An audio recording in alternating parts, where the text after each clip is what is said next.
जय Shri Krishna everyone. So welcome back to our channel. आप सभी का यहाँ पे बहुत बहुत स्वागत है। सो भाई आपके लिए आज यहाँ पे बहुत ही एक बड़ा सा न्यूज लेकर के आए हैं भाई। हमारे 10th के जितने भी चैंपियंस हैं जो कि इस साल 10th में आए हो और आप जो है 2025 में जो भी मैट्रिक का एग्जाम दोगे, आपके लिए आज बहुत ही बड़ा एक न्यूज है, ठीक है, बहुत ही बिग न्यूज कि आपको 2 बार बोर्ड एग्जाम देना है, 2 टाइम्स, ठीक है, 2 बार आप बोर्ड एग्जाम दे सकते हो। अब देखो ये 2 बार बोर्ड एग्जाम का क्या क्राइटेरिया है, क्या ये मैंडेटरी है, किस वे से आप दोगे, कैसा नहीं, हर एक चीज को बहुत ही डिटेल से हम लोग इस वीडियो में जानने वाले हैं। इसीलिए वीडियो को आपको क्या करना है, एंड तक देखना है और अपने फ्रेंड तक शेयर कर देना ताकि बाकी को भी इस चीजों के बारे में जानने को मिले बहुत ही सही तरीके से, ठीक है।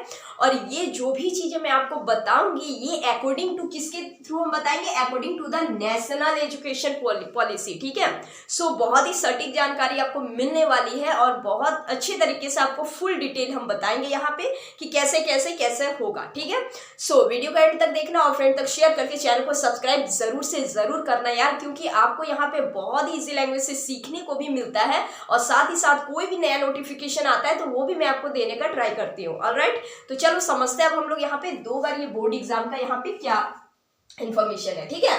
तो देखो सबसे पहले हम लोग यहाँ पे ये समझते हैं कि हमारे जो यूनियन एजुकेशन मिनिस्टर जो है, यूनियन एजुकेशन मिनिस्टर जिनका नाम है धर्मेंद्र प्रधान, वो अनाउंस बेसिकली कर दिए हैं कि ये जो हमारे एकेडमिक ईयर जो है 2024 से 25, मतलब इस साल जो 10th में जो गए और जो भी 25 में जो बोर्ड एग्जाम जो देंगे वो जो है वो 2 बार बोर्ड एग्जाम दे सकते हैं, ठीक है, 2 बार बोर्ड एग्जाम दे सकते हैं। अच्छा ये 2 बार बोर्ड एग्जाम किस तरीके से होगा भाई कंडक्ट, देखो कोई भी 2 बार ये कंडक्ट होने का हम यहाँ पे मतलब कि आपको कुछ एक नोटिस ऐसा तो हम नहीं बोल नहीं सकते कि इंडिविजुअली कोई भी ये में आपका मंथ में आपका दिया है। मान लेते हैं हम लोग एक चीज कि मान लो कि नवंबर दिसंबर में एक हो रहा है तो एक होगा आपका अप्रैल में, ठीक है, अप्रैल में या फिर मार्च अप्रैल, ऐसे हम खुद से ये चीज हम ले रहे हैं, ठीक है।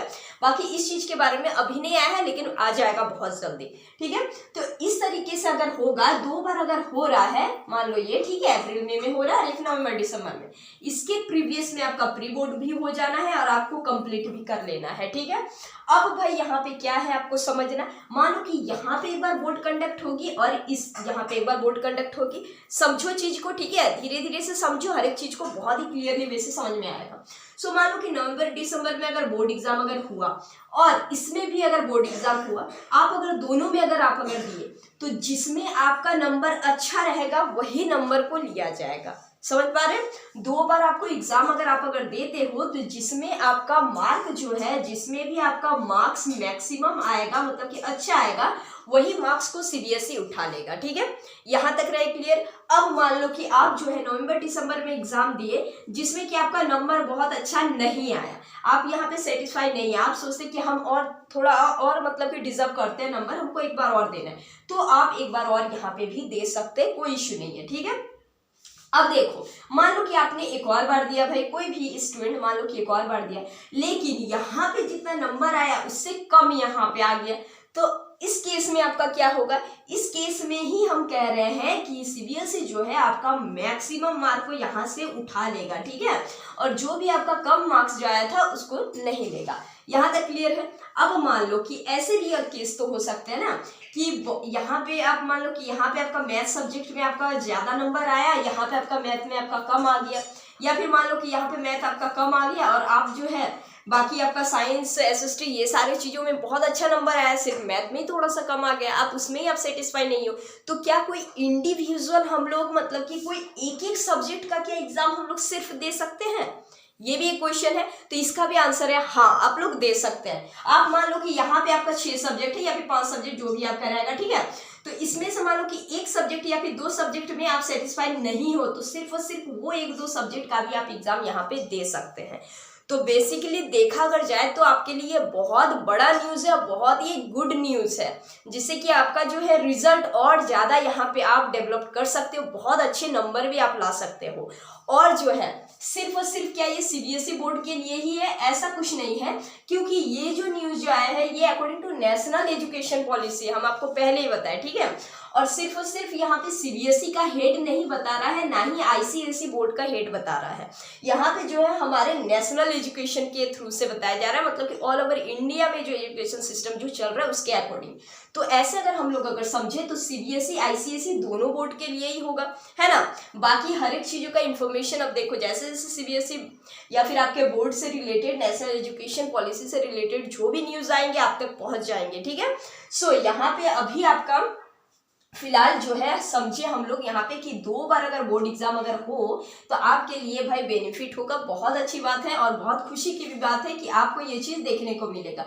और इस बार जो 10th में जो गए उसके लिए ही है, जो इस बार अभी 11th में जो गया, मतलब कि 11th से 12th में अभी जो गया है उनके लिए भी है, ठीक है। सो ये बोर्ड के लिए है, समझ पा रहे हैं, ये बोर्ड्स के लिए है, चाहे वो 10th बोर्ड रहे या फिर 12th के लिए रहे। सो ये बोर्ड एग्जाम का ही ये नया क्राइटेरिया आपको इस साल देखने को मिलेगा, ठीक है भाई। इस साल आपका ये प्रिपरेशन चलेगा और आप अगले साल में इसी तरीके से अपने एग्जाम्स को दे सकते हैं, ठीक है। तो भाई आपको किस तरीके से प्रिपरेशन करना है, एक जो सबसे इंपॉर्टेंट चीज यहाँ पे आपको ध्यान में रखना है कि आपको जो है अपना कोर्स को और जल्दी यहाँ पे खत्म कर लेना है। मतलब कि नवंबर तक आते आते आपको जो है अपने कोर्स को बहुत ही अच्छी तरीके से खत्म करके आपको रिवीजन फेज में चले जाना है, ठीक है। तभी जो है आप यहाँ से अच्छे मार्क्स अटेम्प्ट कर पाएंगे और दे पाएंगे और अपने एग्जाम्स को भी अच्छे तरीके से दे पाएंगे। And again I can say ये जो मंथ जो मैंने जो लिया ये बस एन एग्जाम्पल के थ्रू से मैं लिया है, बस आपको समझाने के लिए, ठीक है। बाकी पर्टिकुलर कोई भी मंथ अभी अनाउंसमेंट नहीं हुआ है, आपको बहुत जल्द जाने को मिल भी जाएगा। जैसे ही आप स्कूल्स में जाओगे अपने तो वहाँ पे आपको टीचर्स भी इन्फॉर्म कर देंगे ये सारी चीज़ों के बारे में, ठीक है। सो ओवरऑल क्या है आपको करना, आपको जो है अपने सिलेबस को कंप्लीट करना है। और सिलेबस कंप्लीट कहाँ से होगा मैं आपको यहाँ पे बताऊंगी, हर एक सब्जेक्ट के बारे में गाइडेंस हम लोग देंगे जितना ज़्यादा हो सके, ठीक है, विद इजी एक्सप्लेनेशन के साथ। इसीलिए वीडियो को एंड तक अगर देखें तो बहुत बहुत धन्यवाद। और क्या करना है आपको, बस सब्सक्राइब कर लेना है और जुड़ जाना है, बाकी आपको जो है अपने मेहनत पे लग जाना है, ठीक है। तो चलो हम लोग मिलेंगे फिर से नेक्स्ट वीडियो में। आई होप कि आपको ये वीडियो बहुत ही इंफॉर्मेटिव लगी हो। अगर इंफॉर्मेटिव लगी है तो अपने फ्रेंड तक भी जरूर से जरूर शेयर कर देना, ठीक है। तो चलो हम लोग मिलते हैं फिर से नेक्स्ट वीडियो में। Till then keep smiling and keep learning.